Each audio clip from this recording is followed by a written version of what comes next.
ازيكم عاملين ايه؟ يا رب تكونوا بخير. معاكم جول دايركتور اسمهان عبد الفتاح. طيب انا دلوقتي يا جماعة في ناس عايزة تشتغل من الموقع eg.oriflame.com، تعمل اوردر، تعمل عضوية. تمام. طيب لو انا هشتغل من الموقع عشان مثلا في عطلة او اي حاجة، لازم تكوني فاهمة حاجة. الموقع دوت كان اساسي قبل ما اوريفليم الابليكيشن تنزل الابليكيشنز بتاعتها المختلفة.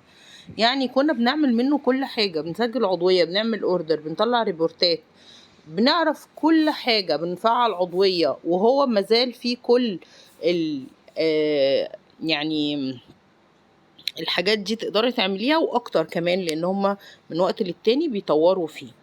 طب انا عملت تسجيل دخول عادي، كتبت eg.oriflame.com زي ما مكتوب فوق كده، نفس السبيلنج ده، وعملت تسجيل دخول من عند الثلاث شرط اللي على الشمال دي، وحطيت الكود بتاعي والباسورد، وعملت تسجيل دخول. وانا داخله لو بخش لاول مره بيقول لي لو حابه ان انت تسيفي الباسورد، بقول له اوكي.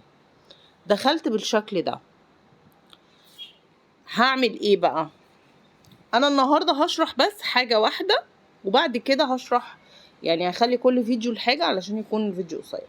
عايزه اعمل اوردر، وانا بعمل الاوردر حاجه من اتنين: يا اما معايا الاكواد انا كاتباها مثلا في ورقه، او معايا موجوده من صور هنقلها او كذا. تمام. كود المنتج. ففي الحاله دي ببساطه جدا هدوس على شنطه التسوق اللي فوق على اليمين دي، اللي هي شبه الشنطه دي، هدوس عليها. فهيظهر مكان. قبل كده كانت بتظهر مربعات كده تحت بعضها، نكتب الكود والعدد جنبه. دلوقتي الموضوع مختلف شويه، لان هما بيطوروا زي ما قلت لكم. بيظهر لي خانة كده فاضية، وجنبها وفيها علامة السيرش، ومكتوب عمل طلبية سريعة بالخط الخفيف. هحط هنا وهكتب اي كود معايا. دلوقتي كمان بيساعدك ان هو بيديكي اقتراحات. ماشي. هو حاليا الموقع مهنج. ماشي. في العادة لما بكتب كود بيديني الاكواد اللي هي بتبدأ بنفس الارقام والمشتركة في نفس الارقام. هنا عامل لي كده، فانا بدوس على شنطة التسوق دي فبيقبل معايا الكود على طول. ماشي. ثواني بس، انا كتبت فيه حاجة غلط.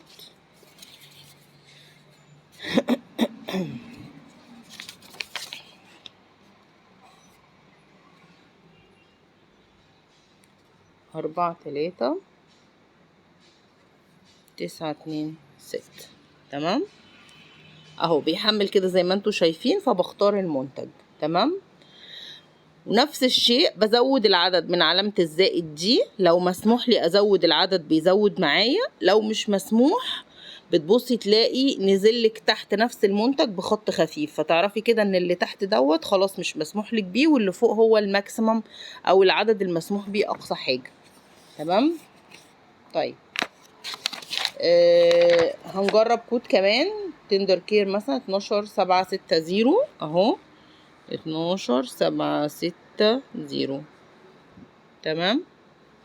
ممكن كمان ازود من هنا، اقول انا عايزة اخد 10، ادوس في المربع واكتب الرقم. تمام. عايزة اوريكم حتة من اللي هي المنتجات اللي بتبقى متحددة.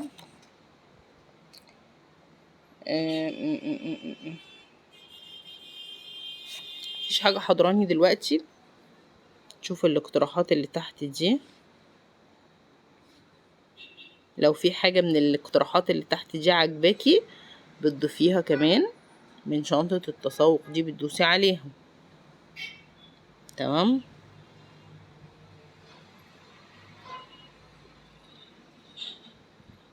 اهو. اوكي. طيب خلاص انا كده ضفت المنتجات بتاعتي. في كلمة الدفع تحت هضغط عليها.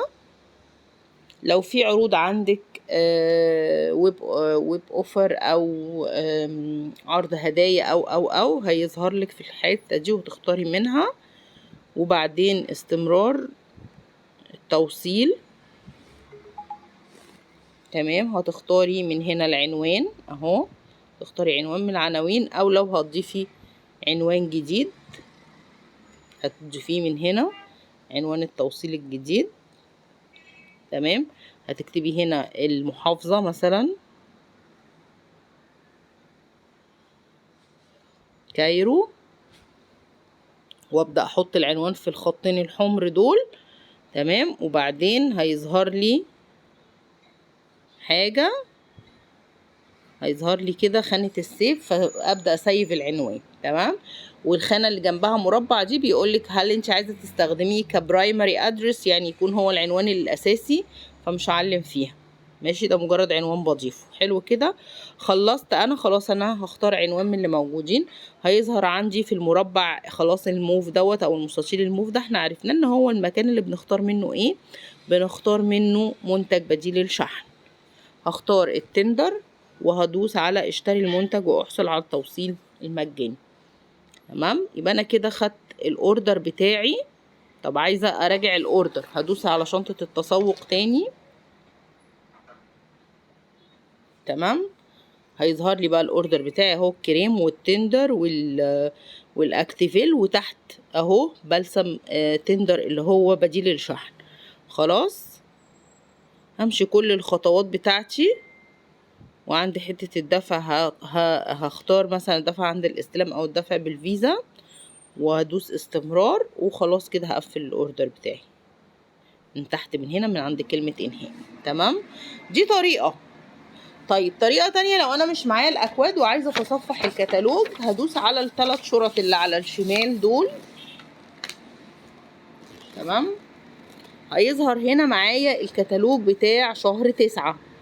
لو ضغطت عليه هيظهر الكتالوج، بس في حتة هنا عايزة اقولها على السريع، ان انا لو ضغطت على كلمة عرض الكل ممكن هيديني كمان، ودوست عرض كده هيديني كمان كتالوج 10، يعني الكتالوج الشهر اللي بعديه.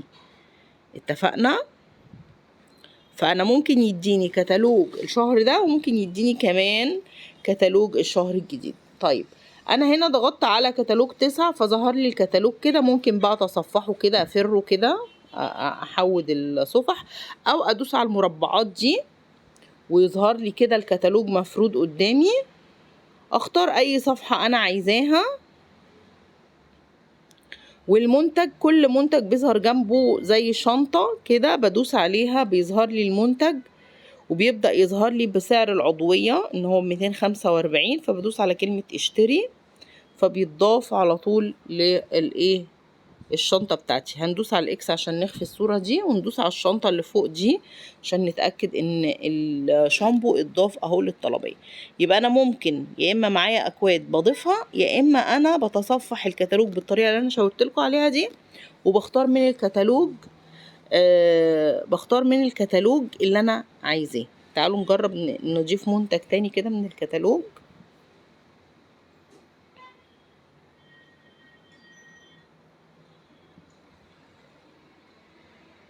اي حاجة بقى بتدوسي على الصفحة. خلينا بس نبعد عن البرفانات. تعالوا مثلا نختار حاجة فيها درجات. تمام. انا الروج اهو مثلا ده اللي عاجبني. الاول بكبر كده عشان اشوف، بعمل زوم، بكبر واصغر. ماشي. انا عايزة اللون اللي هو اخره 802 ده. تمام. فبعمل ايه؟ قلم الروج عنده شنطة تسوق، بدوس عليها بيظهر لي لستة بالالوان اهي. اللي معمول عليه اكس ده مش موجود، مش متوفر، خلص. اوكي. اللي متوفر من الروج ده هو اللون الكشمير ده الاولاني، فبختاره. اتفقنا؟ لكن لو انا عايزة درجة تانية هدوس على باقي الدرجات واشوف الرقم تحت بيتغير بيبقى ايه.